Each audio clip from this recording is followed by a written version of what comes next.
Hail and farewell to those we lost in 2017. They made us laugh, or think, or wonder. Most made our world a better place, a few did just the opposite. Still, for better or for worse they touched our lives, and so we say, Hail and farewell, presented by Jane Pauley. We begin with Mary Tyler Moore. She first turned the world on with her smile, and her style. How about those capri pants, on the Dick Van Dyke Show? But we really came to love her as career woman Mary Richards. Smart, funny, and vulnerable, too. You have no idea how experienced or inexperienced I am. I mean, sure, true, I'm not what you'd call a wild woman, but I'm hardly innocent. I've been around, well, alright, I might not have been around, but I've been nearby. Making it on her own in what was then very much a man's world. Hats off to you, Mary. You really made it for us all.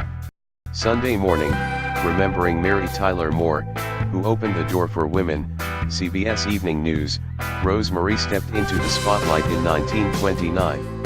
We came to love her as comedy writer Sally Rogers on the Dick Van Dyke Show. Cracking wise, and always looking for a husband.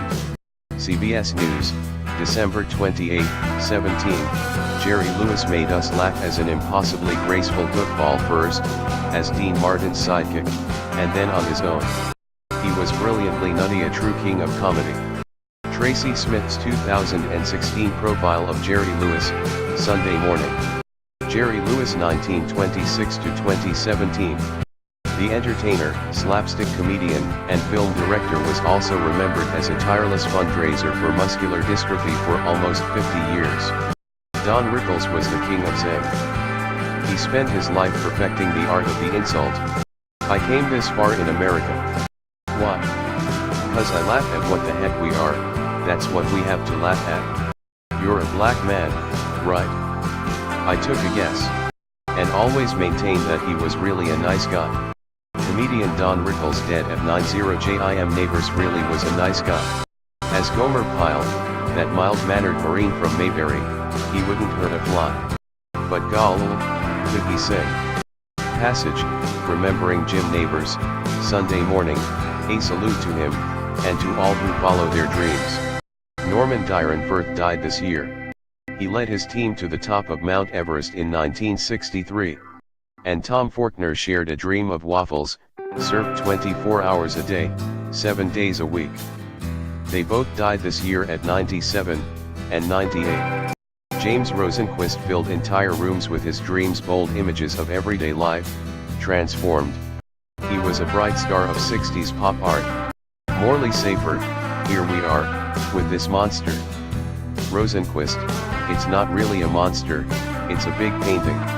Sunday morning, David Cassidy was a 1970s pop idol, a teenage girl's dream. You just look at him and love him, I dunno, said one lass. Sunday morning, David Cassidy, Partridge Family star, dies at 67, CBS This Morning, I'm gonna love you, like nobody's loved you, come rain or come shine. Delarice was an angel who brought a little bit of heaven down to earth. When life keeps you in the dark, baby, that's when you start looking at the stars. Sunday morning, the telescope lens Jerry Nelson designed let us see those distant stars more clearly. Farewell to him. Joe Schmidt never rode a rocket to the stars, but he made sure the guys who did were well suited for it. Richard Gordon was one of those guys. A pioneer of the space program. Bruce McCandless was another, the first to fly untethered among the stars. CBS News, December 22, 17, spent 33 days in space, aboard Skylab, and later Challenger, always with a sense of awe. Some folks got religion. Some folks wrote poetry. I never got tired of looking at the earth, watching sunrises and sunsets, he said. A salute to him. And to the last man to walk on the moon.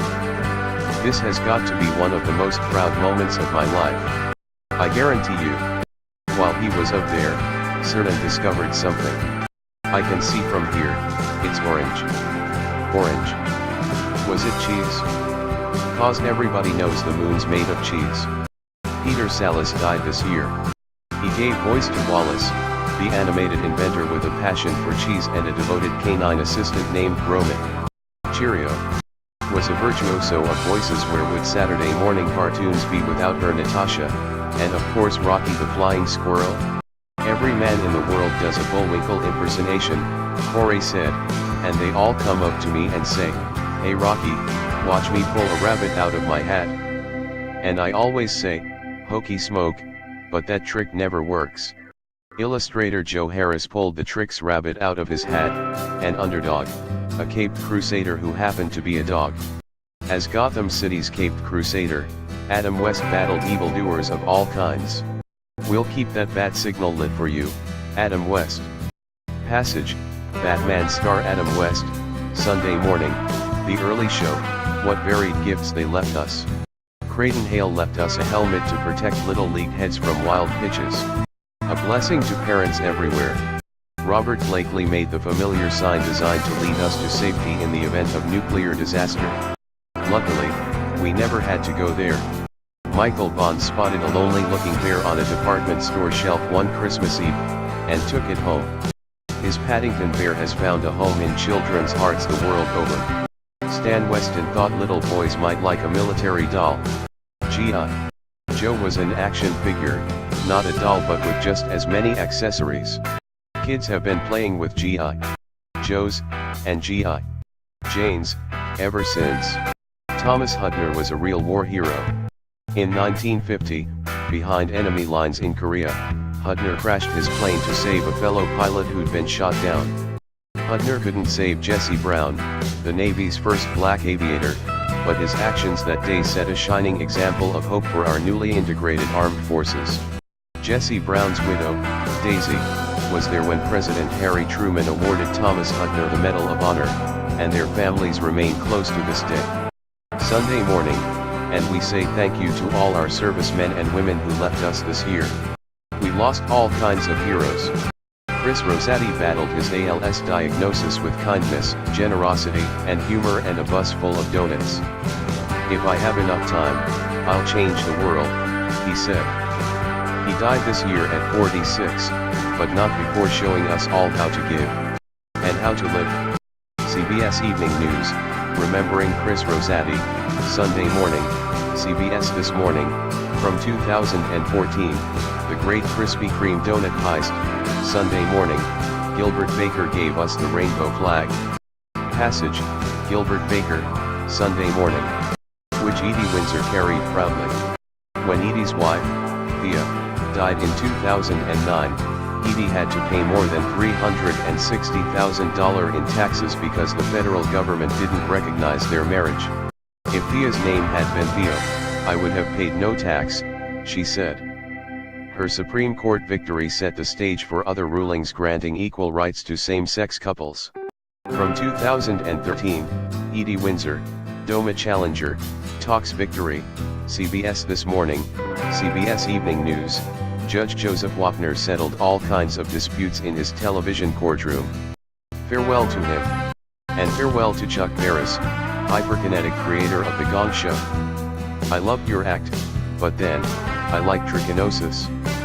On my tombstone," Barris said, "it's just gonna say, gonged at last." The Early Show, Monty Hall, you were always ready to make a deal.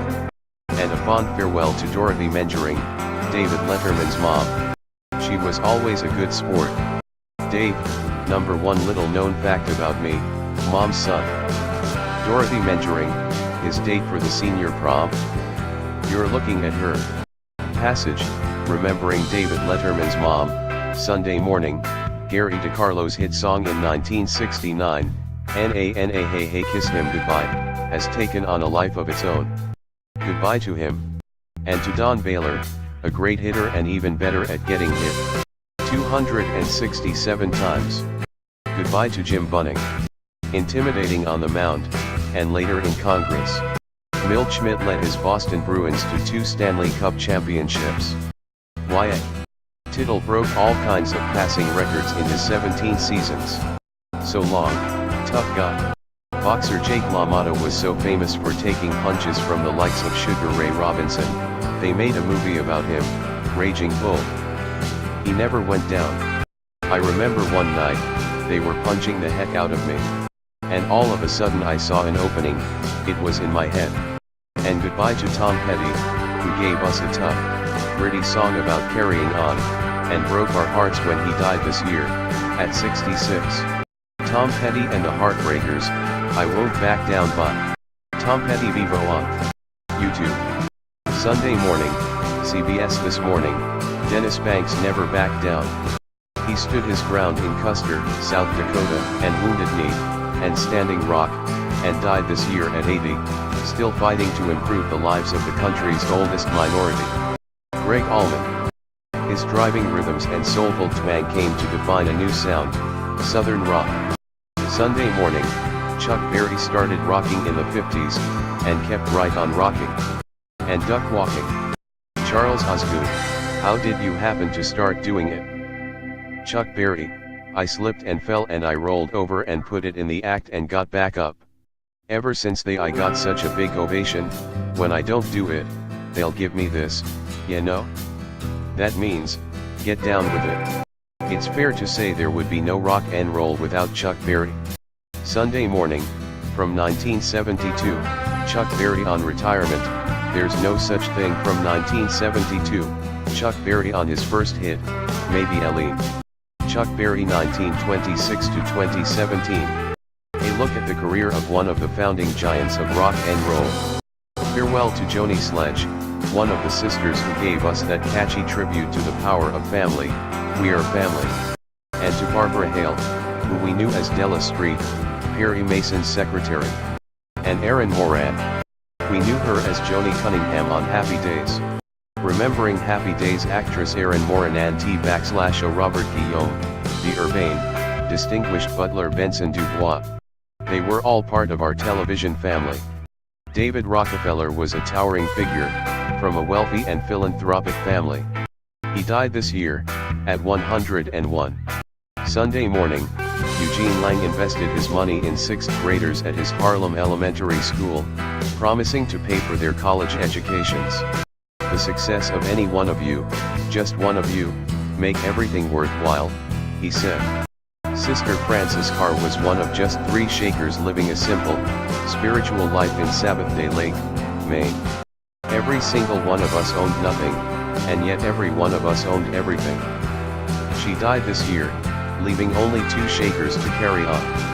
A cook and her own writer, book editor Judith Jones discovered Julia Child, and she rescued the manuscript of Anne Frank's diary from the publisher's reject pile.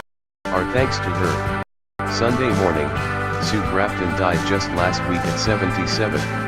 She used nearly an entire alphabet of mystery novels, starting with A is for Alibi and ending with Y is for Yesterday. Donald Fain wrote more than 125 books, most of which don't bear his name. He was a ghostwriter, and proud of it. Murder, she wrote, was really murder, he wrote. And Coffee, Tea, for Me, a bestseller in the 60s, was really a flight of fancy by Donald Fain. Sunday morning, Robert Pirsig wrote Zen and the Art of Motorcycle Maintenance.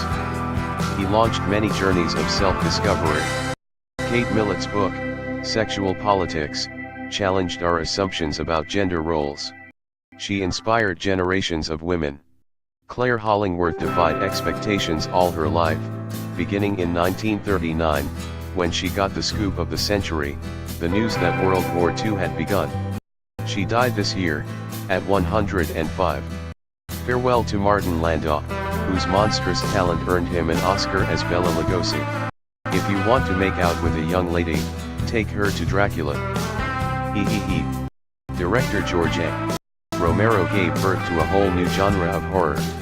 He loved zombies. Farewell to him. Sunday morning. The horror films of George A. Romero. The director's Night of the Living Dead has been heralded as one of the most terrifying movies ever made. And farewell to Haruo Nakajima. He really enjoyed playing Godzilla and he was good at it. CBS This Morning, Roger Moore brought an unruffled air of elegance to his Agent 007. He had a light touch with the ladies, too. My dreams have come true tenfold, said Hugh Hefner, who reveled in his Playboy persona and his Playboy mansion unabashedly and unapologetically. What is this outrageous and terrible thing about sex that we can't cope with as an adult society? Hegg died this year at 91. He arranged to be buried next to Marilyn Monroe, his first Playboy cover girl. Sunday morning, CBS This Morning, 60 Minutes, Dick Gregory agitated for civil rights all of his life, with passion and humor. The next time you put your underwear in the washing machine, take the agitator out. And all you're going to end up with is some dirty, wet drawers. He even ran for president in 1968, on the Freedom and Peace Party ticket. The first thing I would do as President of the United States is paint the White House black.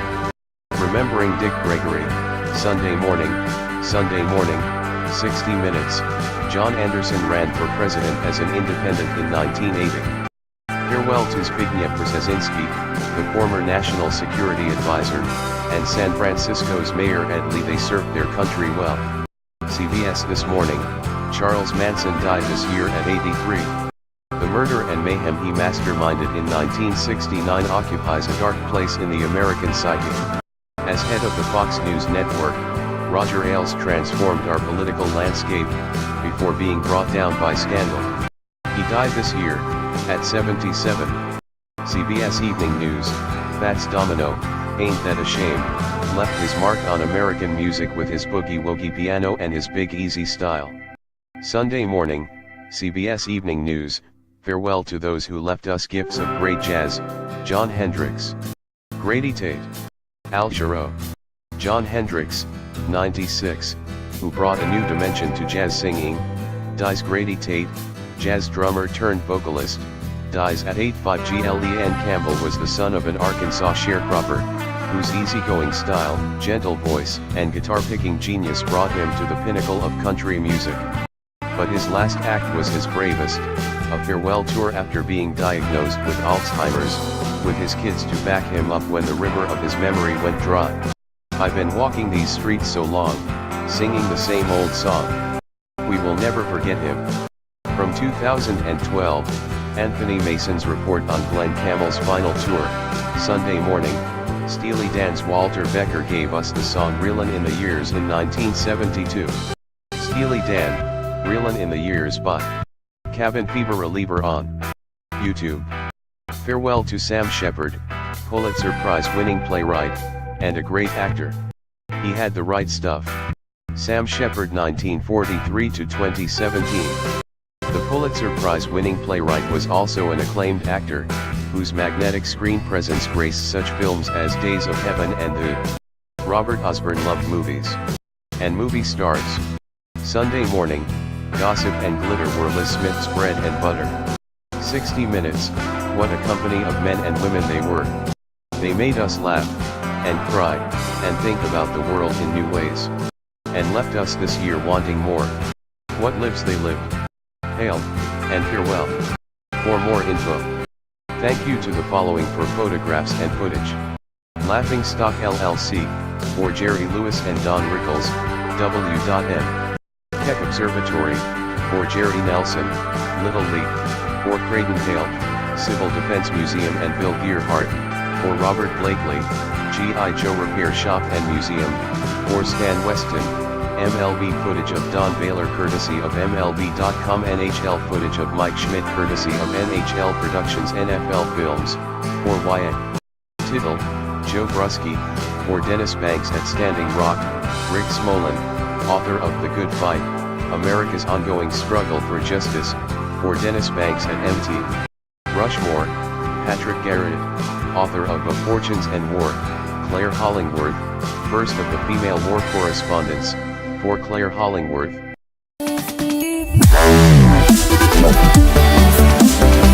Wow.